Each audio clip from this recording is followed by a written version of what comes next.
Dans l'assemblée des saints, assoiffé je me tiens, que ton onction descende sur moi. Conscient que mon destin est dans le creux de ta main, que ton onction descende sur moi. Je suis disposé, assoiffé, que ton onction descende sur moi. Je suis disposé, assoiffé, que ton onction descende sur moi.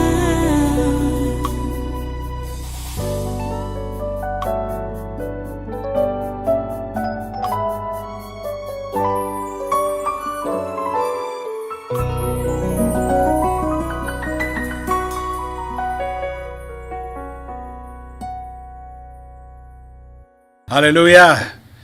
Tu restes debout, nous allons prendre la Bible maintenant pour lire. Je veux que tu partes d'abord, allons dans Hébreu. Allons dans Hébreu, tu vas d'abord prendre dans Hébreu, au chapitre 13.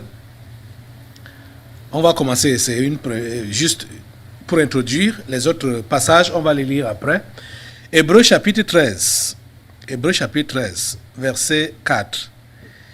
Hébreu chapitre 13, verset 4. Tu es là? Ok, nous allons lire. Le chapitre 4, le verset 4 d'Hébreu 13 dit que le mariage soit honoré de tous et le lit conjugal exempt de souillure, car Dieu jugera les impudiques et les adultères. Prions le Seigneur. Dieu Tout Saint, nous te remercions pour ta parole de ce jour. Merci parce que tu nous instruis dans tes voies et tu permets que ta volonté s'accomplisse dans nos vies. Merci d'interpeller tes enfants, d'ouvrir leur intelligence et de leur donner assez de sagesse. Merci d'accomplir ta volonté parfaite dans chaque vie. Tous ceux qui sont ici présents et tous ceux qui suivent ce programme, où qu'ils soient partout dans le monde, Seigneur, sois avec chacun et accomplis ta volonté dans nos vies. En ces temps-ci, ô Dieu, merci pour ton interpellation. Merci pour tes instructions. Merci pour ta parole. Au nom puissant de Jésus, nous avons prié. Amen. Amen. Prenez place. Prenez place. La question que je vous pose depuis des semaines, peut-être presque déjà, je préfère dire des semaines parce que je ne sais plus combien de semaines exactement, mais ça fait beaucoup de semaines que je vous pose cette question. À quoi t'attendais-tu quand tu disais que tu deviens chrétien? Ou à quoi t'attends-tu quand tu vas devenir chrétien? Tu es venu à l'église aujourd'hui, ou depuis un certain temps que tu as commencé à venir à l'église, tu es venu avec quelle intention? Quelles sont tes intentions? Vous voyez que la plupart de vous aviez des intentions mal placées. Et ça qui a fait de vous des piètres religieux. C'est ça qui a fait que vous manquiez le but de la chrétienté ou le but de votre conversion. Je sais que sous certains cieux, il y a ce que je venais de lire là, parlant donc du mariage. Il y a certains hommes tellement égoïstes qui, pour eux, ont préféré ou préfèrent envoyer leur famille dans les religions, femmes et enfants, pour avoir un foyer paisible, pour ne pas avoir de problèmes. Parce qu'ils savent que là-bas, dans la religion, on va moraliser leurs femmes, on va moraliser leurs enfants, et donc ces derniers vont leur coller la paix. Donc lui peut être polygame, il peut être infidèle, il peut être... il est même irreligieux, pratiquant, il peut être dans les sectes, il peut mener sa vie de désordre comme il veut. Il n'y a pas de souci, pourvu que sa femme et ses enfants aillent à l'église. Quand il sait que sa femme et ses enfants vont à l'église, il est rassuré, il sait que voilà, là, ils vont se soumettre. Ça, c'est l'égoïsme, Et ce n'est même pas ça que la Bible recommande. Vous comprenez? La Bible dit, le texte qu'on a lu là, nous fait comprendre que le mariage soit honoré de tous. Tout le monde doit honorer le mariage. Et le lit conjugal exempt de souillure, car Dieu jugera les impudiques et les adultères. Vous comprenez, quand on parle de lit conjugal, il y a certains qui peuvent comprendre ça terre à terre. On peut dire que le lit où la femme et son mari se couchent, que ça qui est le lit conjugal. Là où une femme mariée est couchée, c'est un lit conjugal. Là où un homme marié est couché, c'est un lit conjugal. Parce que d'autres peuvent dire, ok, je ne vais pas faire ça dans la maison ou dans le lit conjugal, machin. Ils ne comprennent pas ce qu'on appelle lit conjugal. La Bible a dit quoi? La Bible a dit que les deux deviendront une seule chair. Donc là où une femme mariée est couchée, c'est un lit conjugal. Si cette femme-là, mariée, fait coucher un autre homme sur ce lit-là, ils ont suivi le lit conjugal. Pareil avec l'homme. Allez même prendre une chambre d'hôtel quelque part, allez même prendre une natte dans une brousse quelque part, ça devient le lit conjugal. Parce que les deux deviendront une seule chair. Vous comprenez? Et quand on voit ce verset 4 de Hébreux 13, ça n'ouvre pas la porte à ceux-là qui se contentent de la polygamie et qui veulent se justifier que Abraham était polygame, David était polygame. Ils veulent se justifier, des anciens hommes de foi de la Bible là, qu'ils étaient polygames, machin, tout ça là. Mais écoutez, si vous comprenez ce que le verset 4 de Hébreux 13 dit, parlant du lit conjugal, comme j'ai expliqué là, ça veut dire quoi? Ça veut dire que toute personne mariée qui est couchée quelque part et que rejoint une autre personne, ils sont en train de souiller le lit conjugal. La polygamie souille le lit conjugal. Parce que ce monsieur est marié. Il est marié, légalement marié. Et quand il part coucher avec une autre femme, il est en train de souiller le lit conjugal. Il suit le lit conjugal. Écoutez bien, Dieu n'a pas prévu, il faut voir depuis le commencement, Dieu n'a pas prévu que l'homme devait avoir plusieurs femmes. Il n'a pas prévu ça. S'il avait prévu que l'homme devait avoir plusieurs femmes, l'homme a plusieurs côtes. Dieu allait prendre toutes les côtes là et fabriquer les femmes et donner ça à Adam. Mais Dieu a pris une seule côte, a fabriqué une femme et a donné à Adam. Et il a dit que l'homme quittera son père et sa mère, s'attachera à sa femme et les deux deviendront une seule chair. Pourquoi je viens sur ça aujourd'hui? Je voudrais que vous puissiez comprendre. Nous sommes dans un contexte difficile. Nous sommes réellement à la fin des temps. Donc, s'il vous plaît, usez de beaucoup de sagesse pour ne pas être distrait. Usez de beaucoup de sagesse pour ne pas être distrait.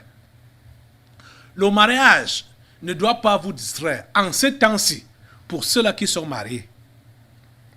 Le mariage ne doit pas vous distraire en ce temps-ci pour ceux-là qui sont mariés. S'il vous plaît, comprenez ça. Le célibat ne doit pas vous distraire en ce temps-ci pour ceux qui ne sont pas mariés.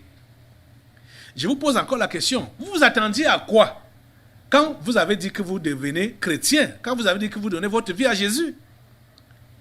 Hein? Vous attendiez à quoi? Peut-être celui qui était donc marié et avait des problèmes au niveau de son foyer s'attendait à ce que dès que il va se convertir ou bien il va amener son partenaire à l'église, l'église va tasser son partenaire. L'église va mouraser son partenaire et il y aura la paix, l'harmonie dans le foyer. Mais, à sa grande surprise, depuis qu'ils ont donc dit qu'ils se convertissent, qu'ils croient, l'homme n'est pas devenu l'ange que cette femme attendait. La femme n'est pas devenue l'ange que cet homme attendait. En tout cas, il y a déception quelque part. De tous les côtés, hein? Je parle de tous les côtés. Que ce soit du côté de l'homme ou du côté de la femme. Ce à quoi il s'attendait, c'est mitigé. Ou même il y a déception totale. Et surtout, si l'autre partenaire ou l'un des partenaires a eu à suivre son partenaire à l'église pour avoir son cœur et que maintenant il se rend compte que malgré le fait qu'il a suivi à l'église ou même malgré le fait qu'elle a suivi à l'église, les choses n'ont pas évolué selon ses attentes. Il est déçu. Il y a même certains qui ont claqué la porte. Je me rappelle de ce jeune homme. Eh, Seigneur. Le jeune homme, si je ne sais pas vraiment, j'oublie son nom, hein. Je connais seulement le nom de la mère de son enfant, Véronique. Hein? Ce jeune homme est venu ici à l'église. Et on comprend maintenant la raison pour laquelle il était venu à l'église. Il est venu à l'église dans l'intention d'épouser donc Véronique. Il y a plusieurs cas comme ça. Ils ont fait l'enfant dans le monde là-bas.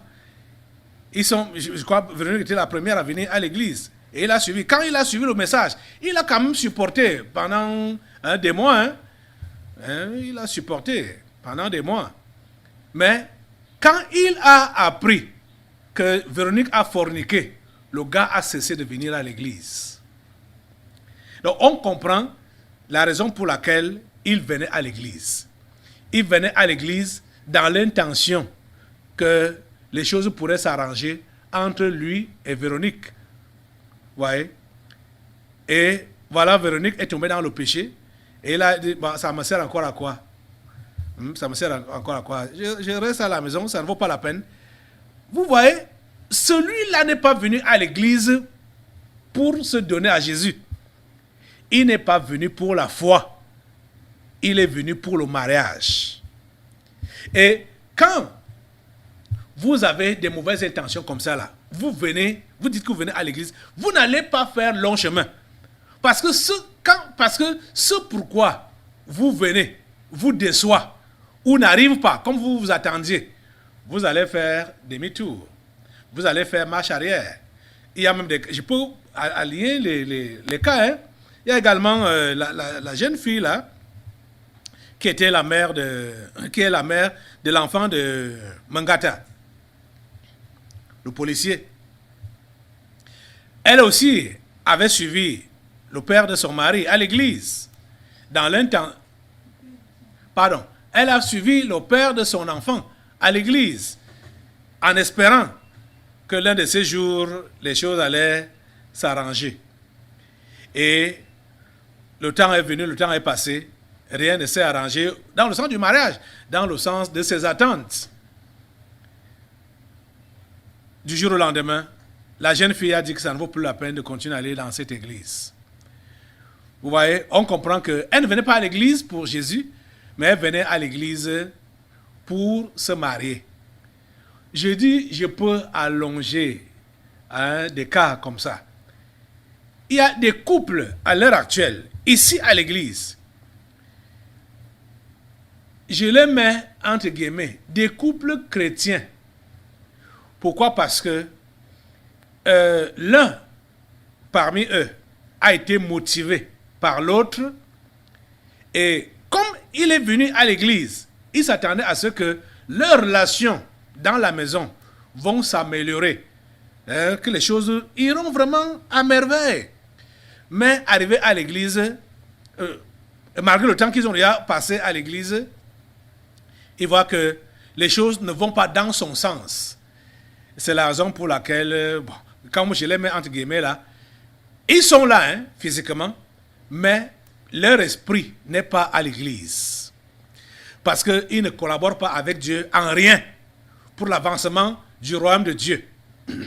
Ils sont là seulement dans les plaintes et les lamentations, dans les pleurs par rapport à leurs partenaires.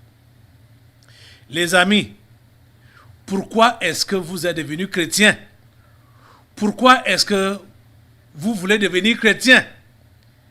Vous voyez que la plupart d'entre vous, c'est votre égoïsme qui vous conduit dans la maison de Dieu parce que vous voulez que Dieu arrange vos problèmes.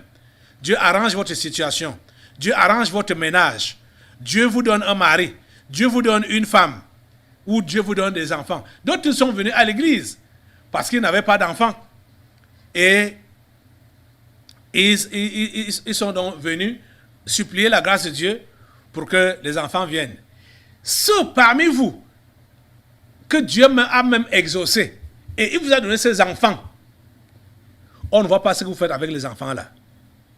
On ne voit pas ce que vous faites avec les enfants là. Franchement, je n'arrive pas à comprendre. On a, par exemple, ici à l'église, 2 cas concrets comme ça là. Ça, c'était le cas, c'est les hommes qui étaient stériles. Il y a le cas d'Anaël et le cas d'un autre Tantan, je crois, Tantan. Oui, c'est les hommes qui étaient stériles.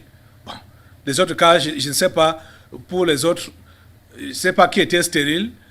Je ne sais pas, au niveau de Njok et sa femme, je ne sais pas qui était stérile, mais c'est qu'ils ont fait des années ensemble sans enfants et c'était leur souci d'avoir des enfants. Quand ils sont venus ici à l'église, Dieu les leur a donné. Anaël, Dieu lui a donné les enfants, mais sa femme avait déjà un enfant avant qu'il ne vienne à l'église. Donc, ce n'était pas le souci de sa femme. Donc, c'était son souci. Et on a également vu la même chose pour Madame Tantan, que c'était le souci du monsieur et non de la dame, parce que la dame avait déjà eu ses enfants. Qu'elle a même eu, on pouvait croire, on pouvait penser que c'était les enfants de Tantan, alors que ce n'était pas ses enfants. C'est ici à l'église que Tantan est au courant de tout ça. Hey, Seigneur, tu es miséricordieux. Non, voilà donc. Ces enfants sont venus. Vous avez fait quoi avec ça? Regardez, pour le cas d'Anaël, sa femme n'est plus à l'église, malgré le fait qu'ils ont eu des enfants qu'ils cherchaient. C'est ça qui a fait que sa femme, qui se disait donc chrétienne à l'époque, l'a mené d'église en église. Lui, il était musulman.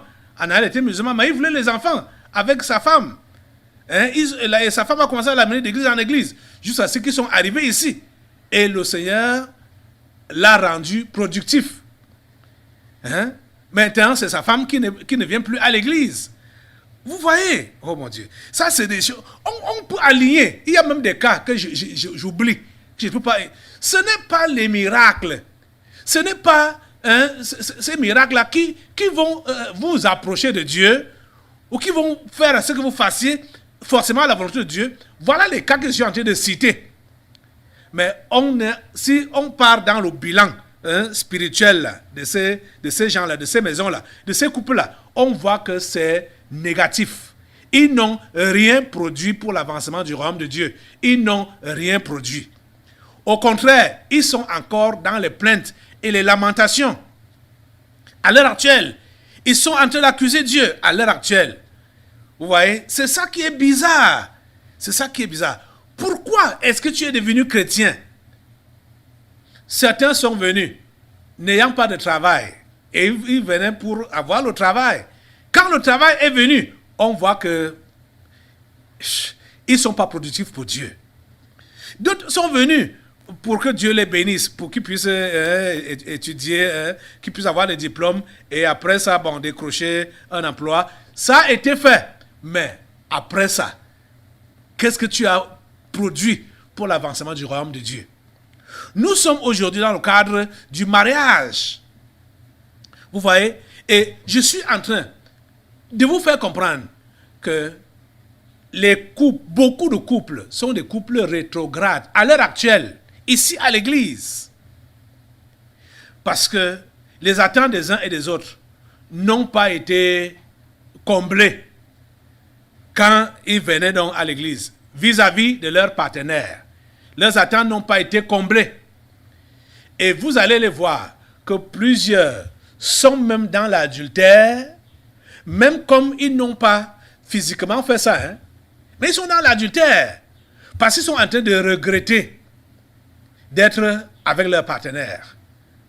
Vous voyez, quand vous allez passer, perdre du temps comme ça, là, dans les regrets, du fait que si vous saviez, vous ne devriez pas avoir celui-là, ou vous ne devez pas avoir celle-là, si vous saviez, vous voyez ce que vous êtes en train de faire? Vous voyez le mal que vous êtes en train de faire à l'église de Dieu? Vous voyez le mal que vous êtes en train de faire à l'avancement de l'œuvre de Dieu? Oh mon Dieu. Les amis, s'il vous plaît, ne vous laissez pas distraire. Le temps dans lequel nous sommes, vous avez vu la planification du monde des ténèbres, non? Vous êtes en train d'apprendre comment ils ont planifié leur planification pour ce siècle. Mais comment est-ce que vous autres, vous allez rester sur place, sur des choses, focaliser sur des choses inutiles, des choses futiles, des choses mondaines? Pourquoi, les amis? Pourquoi? Pourquoi ne pas vous concentrer sur l'essentiel?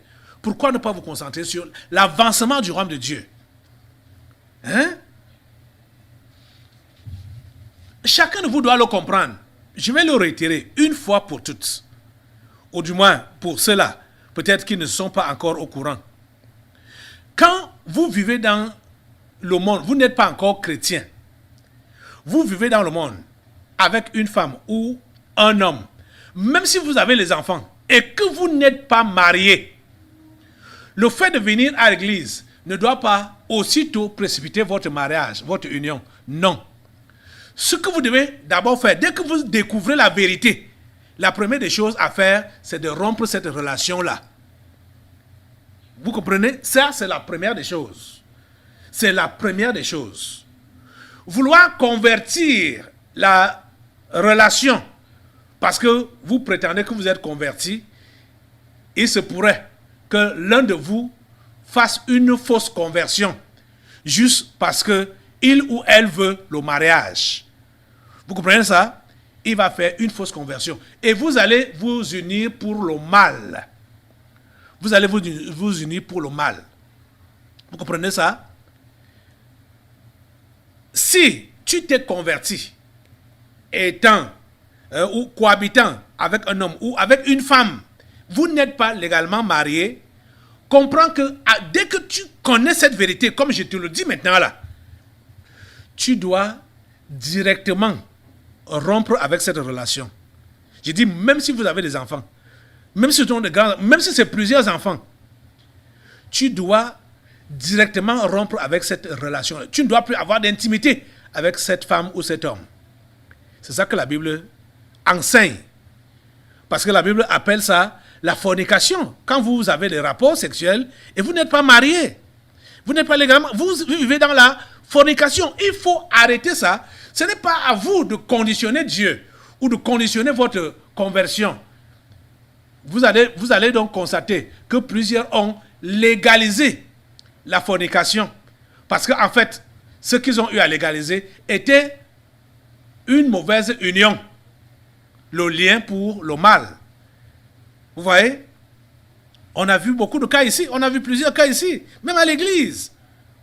Vous voyez? Vous autres qui comprenez ce message maintenant là, ne tombez pas dans la même erreur. Ne tombez pas dans la même erreur. Vous comprenez? Ne tombez pas dans la même erreur. L'heure actuelle où nous sommes, cette heure n'est pas à la recherche du travail à tout prix, à la recherche du mariage à tout prix, à la recherche de l'argent à tout prix, à la recherche des enfants à tout prix. Parce que quand ces choses que vous recherchez à tout prix là ne sont pas là, vous allez vous refroidir. J'ai donné l'exemple notamment de ceux-là qui sont venus, soit cherchant des enfants, cherchant ceci, ça. Ils ont obtenu. Il y a d'autres qui sont aussi venus, cherchant les enfants, ils n'ont pas obtenu. Ceux qui ont obtenu les enfants, ils n'ont rien fait pour l'avancement du royaume de Dieu. Vous autres qui n'avez pas obtenu les enfants, parce que c'est ça qui vous tenait aussi à cœur quand vous êtes arrivés à l'église, vous pensez que c'est quand vous aurez vos enfants à vous que vous allez accomplir la volonté de Dieu pour vous, dans sa maison. Ce n'est pas très sûr. Ce n'est pas très sûr. Nous devons servir Dieu de tout cœur, à cœur joie, comme on le dit, dans notre état, dans notre situation, quelle qu'elle soit. Rien, on ne doit pas conditionner Dieu. On ne doit pas conditionner son service, ou conditionner notre engagement. Que Dieu, tu me fais d'abord ceci, et puis je vais te faire ceci ou cela. Ce n'est pas ça. Ce genre de foi-là n'est pas une vraie foi. La foi des intérêts n'est pas une vraie foi. Tu comprends? La foi des intérêts n'est pas une vraie foi. La preuve, c'est que Dieu va même faire ça. Il a fait ça pour d'autres, et on ne voit pas ce qu'ils ont eux à faire en retour pour lui. Vous comprenez? Dans l'assemblée des saints, assoiffé je me tiens, que ton onction descende sur moi. Conscient que mon destin est dans le creux de ta main, que ton onction descende sur moi. Je suis